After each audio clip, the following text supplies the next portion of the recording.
चलिए, last class में हम लोगों ने कुछ टॉपिक बच गया था तो उसको थोड़ा कवर कर लें पहले, फिर नए टॉपिक पर चलेंगे। लास्ट टॉपिक हम लोग देख रहे थे कि स्फेरिकल मिरर में किस तरीके से इमेजेस फॉर्म होते हैं, है ना। तो उसमें हम लोगों ने कॉन्केव मिरर का देख लिया था, कॉन्वेक्स मिरर का बचा हुआ था। उससे पहले कॉन्केव मिरर में जो हम लोगों ने डिफरेंट पोजीशन पर इमेजेस बनाए थे उसका एक छोटा सा कंपैरिजन देख लेते हैं, फिर आगे बढ़ेंगे, ठीक है। तो यहाँ पर लिखिए position of object, position of image, size of image, nature, है ना, nature of image. Just a minute.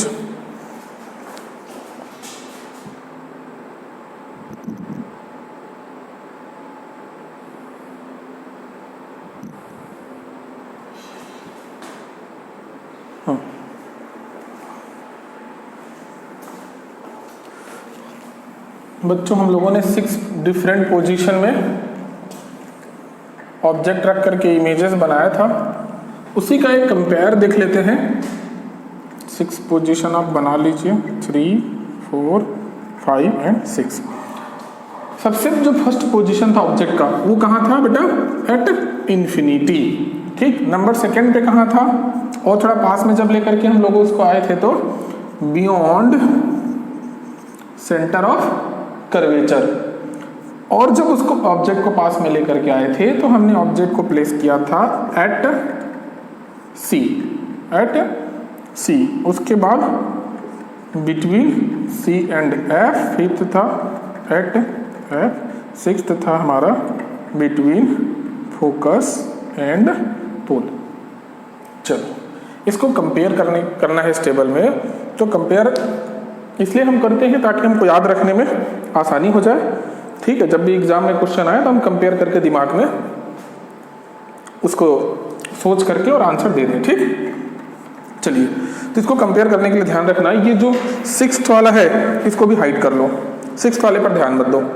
बच्चे आपके पास 5 में 2 ऊपर को छोड़ो, 2 नीचे को छोड़ दो, बीच वाले को पकड़ लो। बीच वाले पर, बीच वाले में क्या पोजीशन है बेटा? एट सी। ऑब्जेक्ट को हमने कहाँ रखा है? सेंटर ऑफ कर्वेचर पर।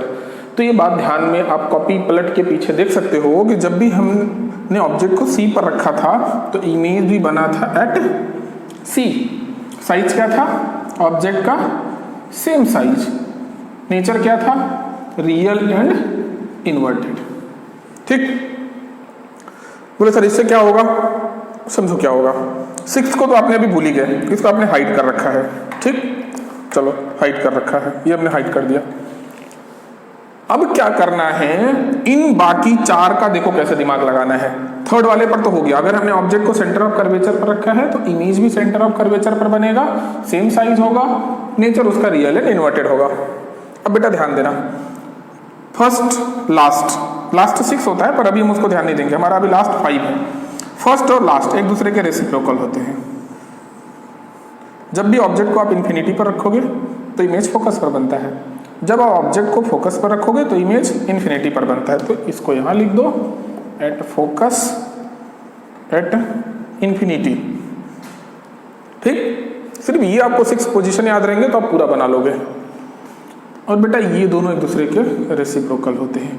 जब भी आप ऑब्जेक्ट को सेंटर ऑफ कर्वेचर के बियॉन्ड रखते हो, बियॉन्ड, तो इमेज बनता है between centre of curvature and focus. इसका अपोजिट, जब आप ऑब्जेक्ट को between centre of curvature and focus पर रखते हो तो इमेज बनता है बियॉन्ड सी। तो इसको यहां लिख दो, बिटवीन सी एंड एफ, इसको यहां रख दो, बियॉन्ड सी। ये हो गया। अब अगर आप देखोगे तो ये हमने ऊपर से नीचे लिखा है, ये नीचे से ऊपर लिखा है, वही चीजें मिल जाएंगी आपको, ठीक। मुश्किल से 10 सेकंड में बना करके आप एग्जाम में आंसर अपना बना सकते हैं। इसके बाद साइज की बात आती है। जब आप इनफाइनाइट पर ऑब्जेक्ट को रखते हो तो जो साइज रहता है इमेज का वो हाईली डिमिनिश्ड, जिसको हमने बोला था पॉइंट साइज्ड, हाईली डिमिनिश्ड। ठीक, उसके बाद अगले ही कंडीशन में देखा था कि ऑब्जेक्ट थोड़ा सा बड़ा हुआ है, लेकिन इमेज पहले वाली इमेज से थोड़ा बड़ा, लेकिन खुद के साइज से अभी छोटा बना हुआ है ऑब्जेक्ट से। तो पहले बहुत छोटा था और यहाँ पर अभी छोटा, डिमिनिश्ड। ऑब्जेक्ट का जो इमेज था, ये ऑब्जेक्ट इमेज थोड़ा और बड़ा होकर के इसकी बराबरी में आ गया, ऑब्जेक्ट को सेम साइज, थोड़ा उससे और बड़ा हुआ तो मैग्नीफाइड, और बड़ा हो गया इनफाइनाइट पर तो हाईली मैग्नीफाइड।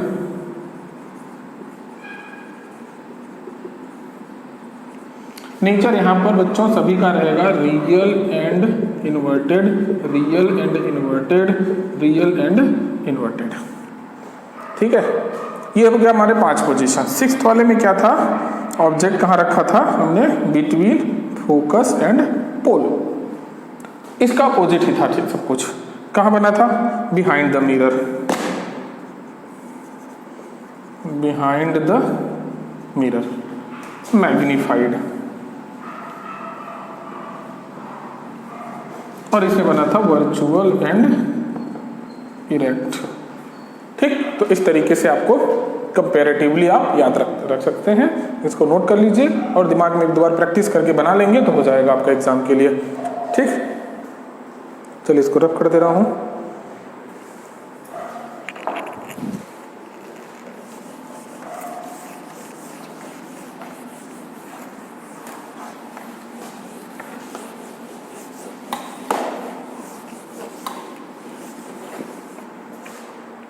ठीक है, अब हम लोग लिखेंगे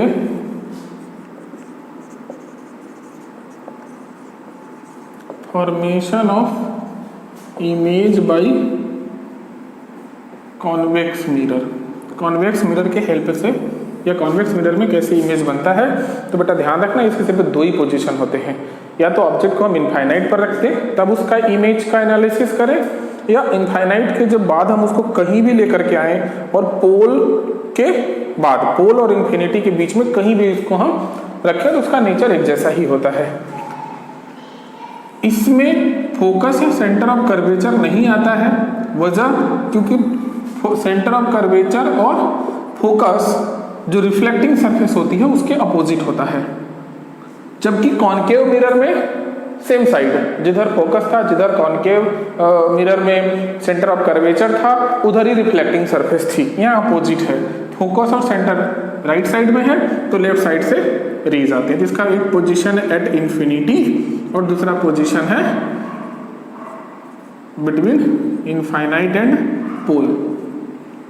ठीक है, इधर कहीं पर भी रख सकते हैं। तो चलिए देखते हैं इसका इमेज कैसे बनता है। When the object is placed at infinity, infinite पर जब रखते हैं तो कैसे बनता है, देखिए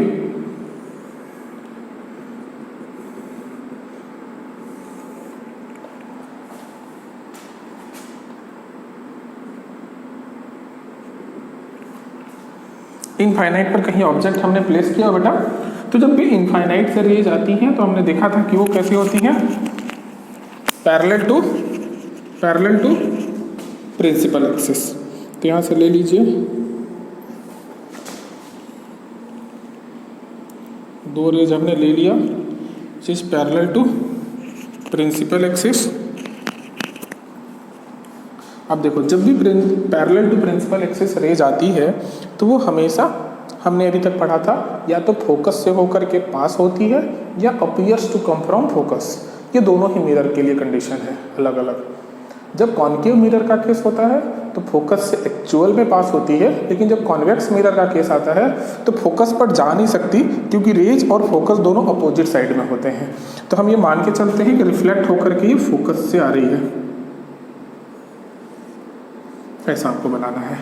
रिफ्लेक्शन के बाद ये कहाँ से आ रही है, फोकस से। ये दोनों रेज इंसिडेंट रे हैं, मिरर के सरफेस पर पड़ी, सरफेस पर पड़ने के बाद रिफ्लेक्ट होगी, रिफ्लेक्ट होने का डायरेक्शन कहाँ से होगा, इसका फोकस वाले लाइन पर होगा। ठीक, अब देखिए दोनों रेज को आप ऑब्जर्व कीजिए, एक रे यहाँ पर है और एक रे यहाँ पर। अगर एक्चुअल वाली दोनों रेज को हम देखें, दोनों बेटे डाइवर्ज हो रही हैं।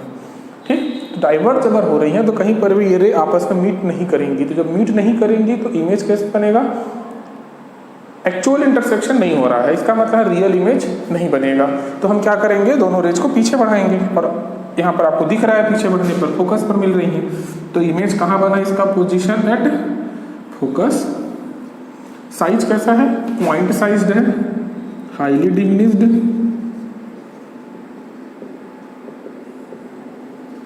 और नेचर कैसा है, क्योंकि रियल इंटरसेक्शन हुआ नहीं है तो ये हो जाएगा हमारा वर्चुअल एंड इरेक्ट। ठीक,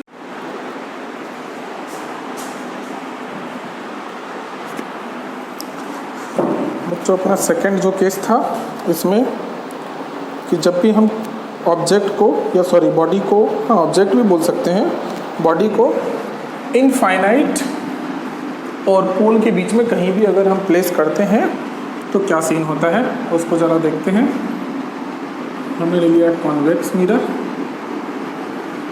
इसका सेंटर ऑफ कर्वेचर, इसका फोकस, ये पोल, इनफाइनाइट और पोल के बीच में हमने कहीं पर भी ऑब्जेक्ट को प्लेस किया। Let A B is the object. यहाँ से हमको बेटा इसका इमेज फॉर्म करना है।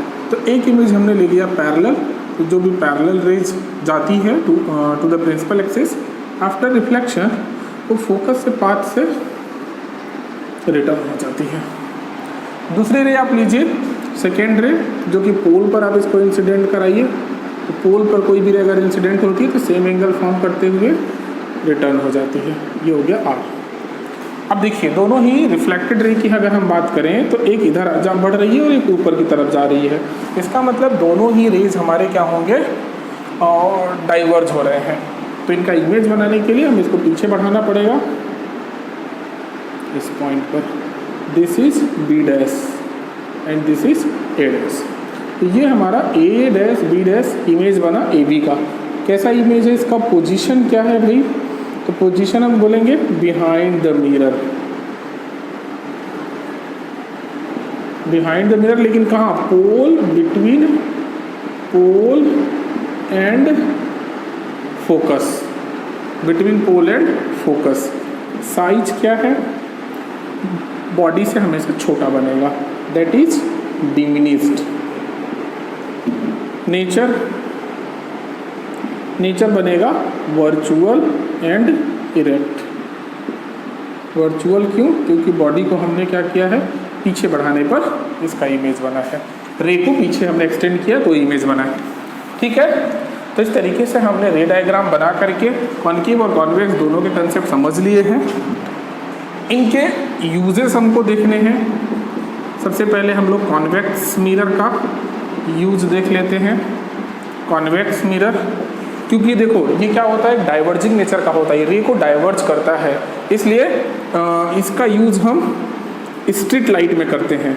इन street light, use in street light. क्यों, क्योंकि स्ट्रीट में जो भी लाइट हम यूज करते हैं उसकी ज़रूरत होती है कि वो लाइट को डाइवर्ज करें, फैलाए। दूसरा, side view mirror in vehicles. ठीक है, आप कॉन्केव का लिख लीजिए, used by dentist, dentist. Number 2, as a shaving mirror,